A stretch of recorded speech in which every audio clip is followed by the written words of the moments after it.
Minasan konnichiwa! Welcome to another episode of Kokusai Kitchen. Yes, konnichiwa. Kyou no recipe wa chili con carne. Wow, chili con carne. Yes, it's a combination of beans and beef. Wow. Yes. 皆さん、Ramiro desu. よろしくお願いいたします。Yudale! Yo! Para kasing cowboy ang lulutay niya. Oh, Ito yes. pang pag binaghalo yata nga niya, di ba yung may tacos? Pwede rin siya dun sa mga tortilla or pita. Yan, tama, cowboy na cowboy. At mamaya, kakaiba na namang matututunan natin sa itanong mo kay Unisang. Kaya tara na sa kusina and let's start cooking! So our recipe for today is chili con carne. Yes, minasan, sasatot tsukurumashou. Una, tamanegi, onion. Onion. Yes, yung ating important ingredients is yung ating ground beef. Saka yung ating, kaya tinawag na chili con carne, kailangan siya lagyan ng kidney beans. Black kidney beans, ha? Tsaka yung ating tomato, cut into cubes. Then ating bay leaves, yung ating optional ka na. Pwede rin naman, kung ayaw ninyo na masyado maanghang, pwede hindi nyo nalagyan ng chili ng sili. Tapos yung ating garlic. Siyempre yung ating cooking oil, and most especially yung ating Tortilla wrap. oo. And Para mamaya. Salt and pepper. Yes, salt and pepper. So, shimasu. So let's Cut po natin siya ng mijingiri. So pa-side siya. Ganyan, oo. Hindi rin naman siya sobrang nipis. So para Pwede saan rin. naman to palang red wine? Ayan. Yan ang nagtatanggal ng kusami ng ating unico. Yung paglansa ng Ng mga beef. beef. Pwede tayo maglagay ng ganyan. Yung iba sake, lalo nandito tayo sa Japan, sake ang nilalagay nila. Okay yan eh, no? Pwede mo rin. After yung may matira, pwede mong inumin. Kung hindi ka matapos magluto, kung hindi ka matapos magluto, ano ka na? Lasing na. Lasing ka. So, start tayo. Lipat natin ito rito. Yan. Madali lang siyang gawin. Pwede siyang, usually mga Mexican kinakain to ng lunch, pwede rin ng merienda, dolce de mo. Pero kasi dahil Pilipino, pagka parang tortilla, parang snack. Yeah. Diba? So, lagyan natin ng cooking oil. Mga 2 tablespoon of cooking oil. Yan. Huwag din masyado kasi kakatas ng mantika yung ating beef. Oo. So, unahin natin yung onion.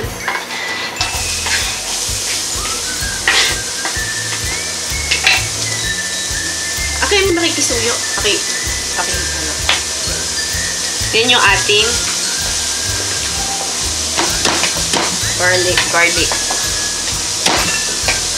So, medyo smash natin siya ng konti para lumabas yung flavor niya bago natin i-cut.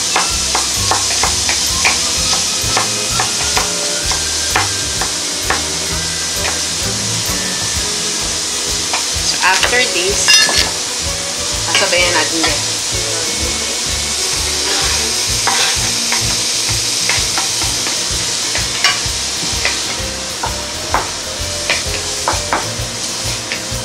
Ngayon yung season dito sa Japan, medyo okay siya kainin kasi hindi ganun kainit. Pagka kinain mo to ng mainit, tapos hot pa yung... Lalong iinit pa. So, okay siya sa winter, spring, diba? Diba? Spring. Wow, bang mo. Garlic and onion pa lang yan. yes. Then ilalagay natin yung ating ground beef. Pwede rin ba to yung, hindi ba may nabibili yung mix na beef tsaka pork? Pwede rin. Oo. 70-30, di ba? May ganun. Oo, may ganun na. Ngayon, actually, dito lang ako nakakita na ganun. Oo, kino-combine nila yung ganun. Combination yung beef and pork. So, lakasan natin siya.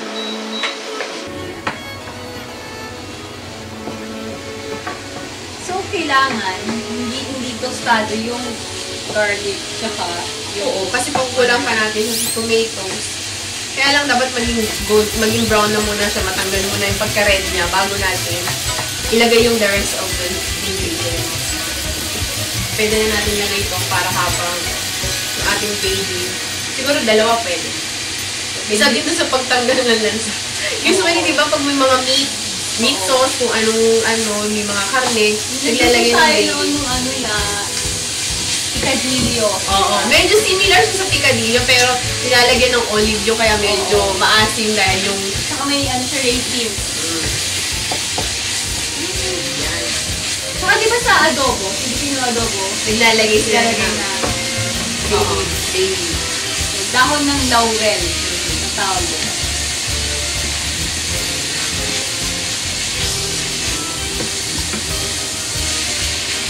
Oo nga, kasi pag pure beef no, may amoy talaga. May aftertaste siya. Hindi katulad ng nilalagyan natin ng mga spices. Medyo nagle-lessen yung lasa ng Tapos nagbibigay pa ng flavor. ng kusami ng oniko natin. So, po itamir. So, first time ko rin gagawa na itong chili con carne. Hindi mo, kabit ako tadulis ka? Oo. Kabit ah. Hilig ako sa mga burrito, taco, ayan. Pero yun din, hindi ko pa na-try gumawa sa sarili ko. Ay, yung nabibili sa market. Sa mga restaurant. Resto, oo. So, after this, pwede na natin lagay yung ating Salt and pepper. salt and pepper. So, gano'n siya karami lahat yung nilalagay? Yung depende sa taste nyo, kung gusto nyo medyo maalat siya, pwede rin. Kung gusto nyo naman na hindi masyado, kasi mamaya lalagyan pa natin siya ng topping na cheese. Sa bagay, pwede mo siyang dagdagan pagkatapos mo kainin. Kaya bago mo kainin. Yan, medyo nawawala na yung kulay ng yung pagka-reddish ng ating pork, ng beef pala. So, isusunod naman natin yung rest na Yung paglagay mo ng salt and pepper, nabawasan yung amoy ng beef. Oo, kasi may kusyo siya eh. Meron siyang paminta. Paminta din, isa sa nagpapawala ng amoy ng karne.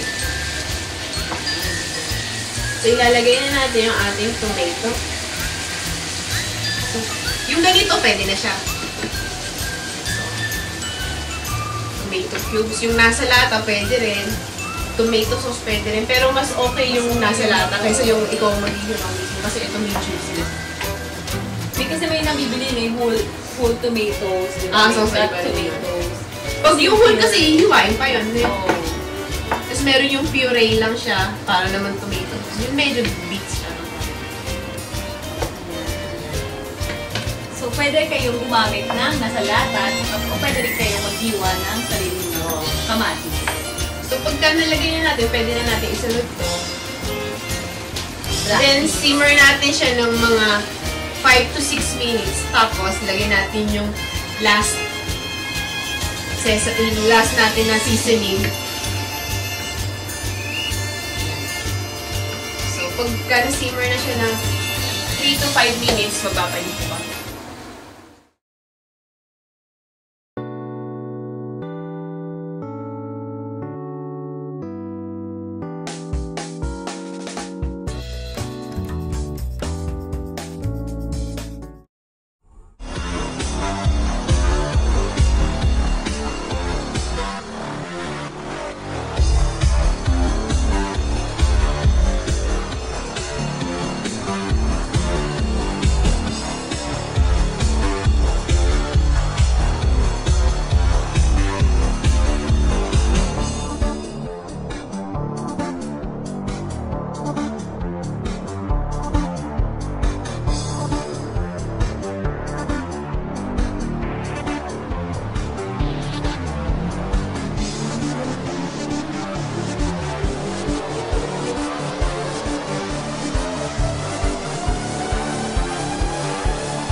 Halina kayo dito sa aking ginawan restaurant na bukod po sa Philippine foods, meron po kami mga live singer, meron po kami discount hanggang umaga po yun. Sana po makapunta kayo sa aking ginawan restaurant.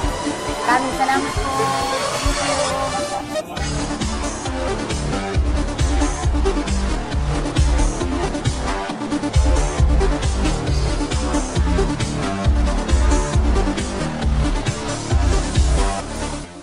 O, ayan, nagbabalik na tayo, di ba? So, Lalagay na natin itong, So, i-ano natin, ito-toss lang natin ng konti yung tortilla para lumambot. Yan, wag masyado. Yan. So, okay na to. Bali na absorb na lahat yung liquid niya. Pwede na natin lagyan ng konting red wine. Then, yung ating cumin. Pero pakitabi na dito yung tingin mo. Pag di masyado kasi ibang pag ayaw nila ng masyadong mas spice. Kumin na. Yung kumin, medyo yung, siya. oo. Sa mga Bangladesh, siguro yung mga ganyan, mahilig sila sa ganito. Middle East. Yun. Pero pag yung mga hapon, ayaw nila nung ganyang amoy. Oo. So, tayo. Hindi sa totoo lang, ayaw talaga nila nung masyadong maanggo yung amoy. Yung tumatambay sa ilong. Ayan. Panitawa nga episode na to eh. Mas okay. Ayan. So, malapit na siya. Pag nawala na lahat yung sabaw, kasi pag medyo masabaw siya, tapos nilagay natin dito sa ating tortilla na wrap, magtutubig. Oo. Magtutubig siya. Kaya kailangan talagang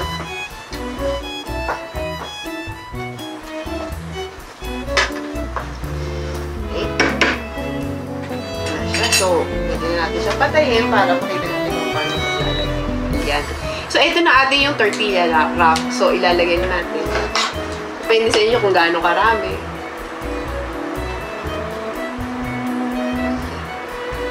Then, after nito, yung iba nilalagay ng tomatoes, kung gulay, kung gusto pa nila ng mga letas, pwede nilang iipit kasabay nito. Tapos, lalagyan natin ng cheese. Grated cheese. Ay, anong cheese ba yan? O, yung cheese na grated cheese, cheddar cheese. Yan, ganyan siya. Then, tap na natin. So, yan. Yan. So, pwede natin siya kainin. So, gagawa pa tayo ng marami dahil yung sigurito yan. Mga ilang kaya makakain niya. Ay, tatlo.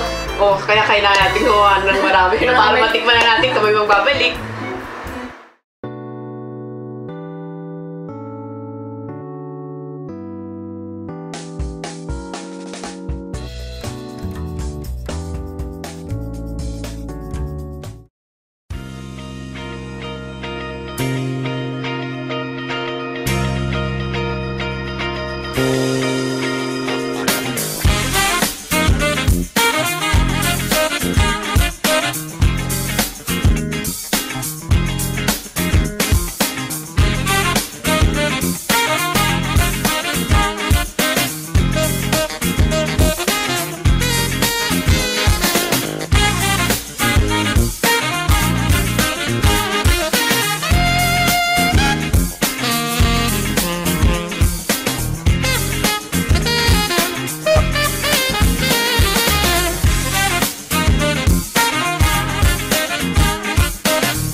A complete life is a life without compromise. Experience all the color and excitement of the city and still breathe in fresh air and feel the serenity of nature.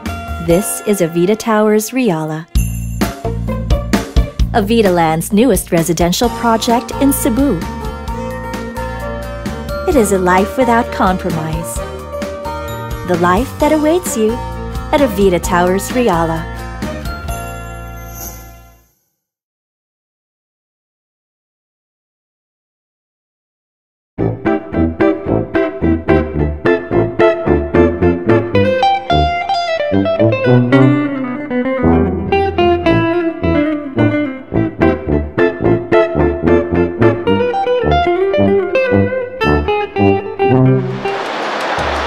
Sinasabi na ang Japanese ay isa sa pinakamahirap na lengguwaheng pag-aralan.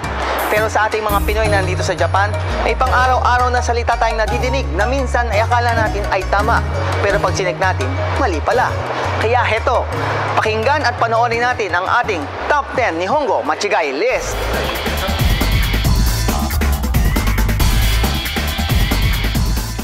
Number 10. Ang gas stove ay hindi maintindihan ng Hapon kung hindi natin ito tatawaging gas konlo. Para sa kanila, ang gas stove ay tumutukoy sa heater na ginagamitan ng kerosene o gas na makikita natin tuwing taglamig. Number 9.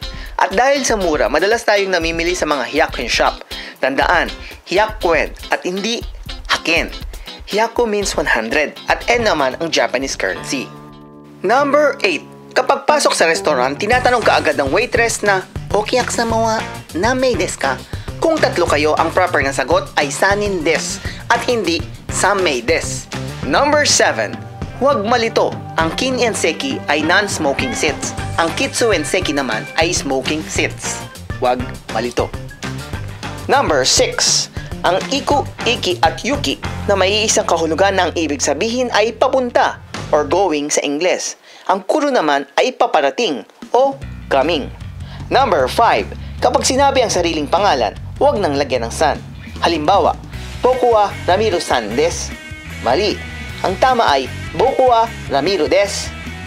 Number 4.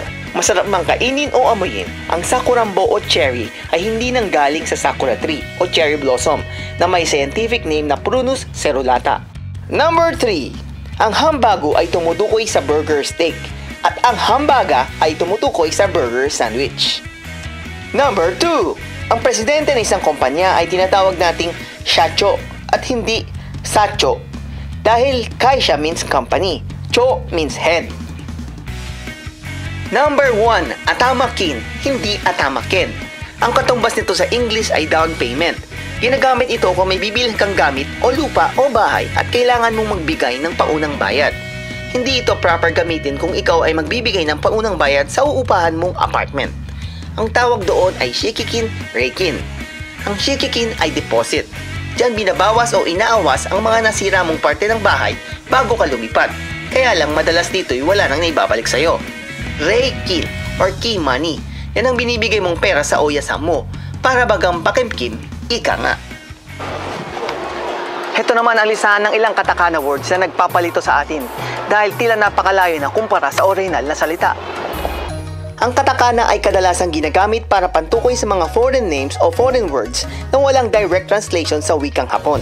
Halimbawa, ang pattern ay nagiging patang, virus, virusu, volunteer, volunteer, personal computer, personal computer, hairstyle, hairstyle, oven, oven, cashier, cashier, rare, rare, leather, reza, Twitter, Twitter, shirt, shatsu, music, music, Mexico, Mexico, Jesus, Yesu, terminal, terminaru, purple, purple, smith, sumisu, zero, zero, three, three, three, three. At ilan lang yan sa mga katakana words na talagang nakakalito. Pero huwag mawalan na pag-asa. Sabi nga sa isang TV ads, Gudo Fudo, Gudo Raifu. At kung di ka nalilito sa mga salitang ito, malamang hapon ka na.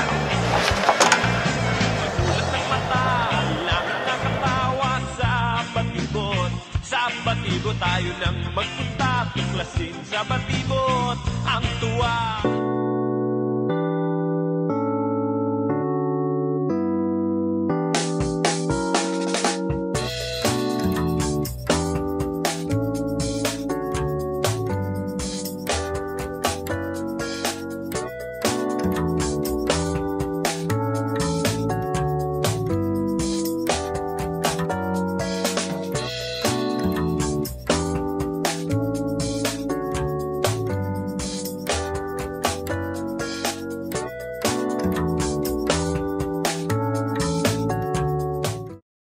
Okay, gawa na yung ating chili con carne na nakalagay sa tortilla. So, tikman na natin. Parang pagpirita yan, magiging empanada.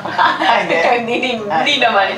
Pwede rin naman siya ilagay sa iba-ibang, itopping sa iba-ibang tortillas to para sa mga hotdogs nga daw, sa rice. Pwede din. Tikman na. Usually, iba, kinakain niya sabay ng steak, di ba? Tapos Pwede. may red wine pa. Wow! Yun na. Hi! Dozo! Tadaikimasu, tikman natin na.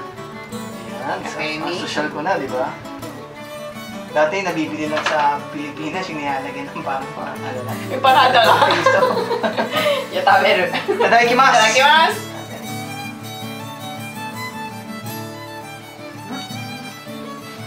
Ang laki yung subo ko. Sabi ni Direk, huwag malaki subo eh. Yung mga natitira sa iyan. So, umay. Nonto. Sarap. Masarap siya. Yung lasa niya parang nag-aagaw yung lasa ng beans, pork, lahat, ano? Oo, sama-sama siya. Tapos kung pwede nyo rin anghangan pa kung gusto nyo. Depende kung may mga kakain na bata, ayaw masyado pwede rin naman.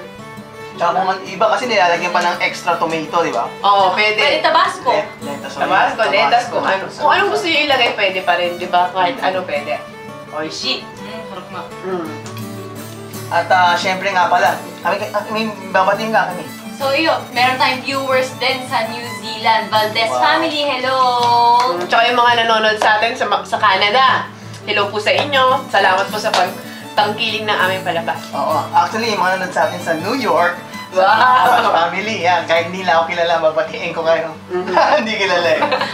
At syempre rin po, nagpapasalamat po kami sa aming mga sponsor at syempre yung mga nagme-message sa atin sa mga Tanong Painisang. Tsaka yung nagre-request, meron sa atin, di ba, nagre-request ng mga kung ano yung gusto natin paluto. So, At i-message nyo lang po kami sa aming Kung may gusto lang ituro sa atin, dahil gusto na i-feature natin na recipe, yun na nga. message lang po kayo sa aming Cook sa Okay po. Kitchen Sea. Imagine, naka 3 months na tayo. Oo. Kasi last Saturday na to ng April. Pero makikita natin talaga yung feedback, di ba? Yung development ng ating palabas. Ang laki ng feedback, Yes, ang laki na thank rin you so tinimbang much. ko. Yun na nga. Ano yung episode, guys? Dahil ibig sabihin, masarap yung mga niluluto ni Chef Lloyd, ha? Yes! Ang ating mga guests, di ba? Ayan ako. Abangan nyo po kami uli sa susunod na Sabado. At tayo uli maglulutoan at magkakainan. At dito lamang po sa Cook sa Kitchen!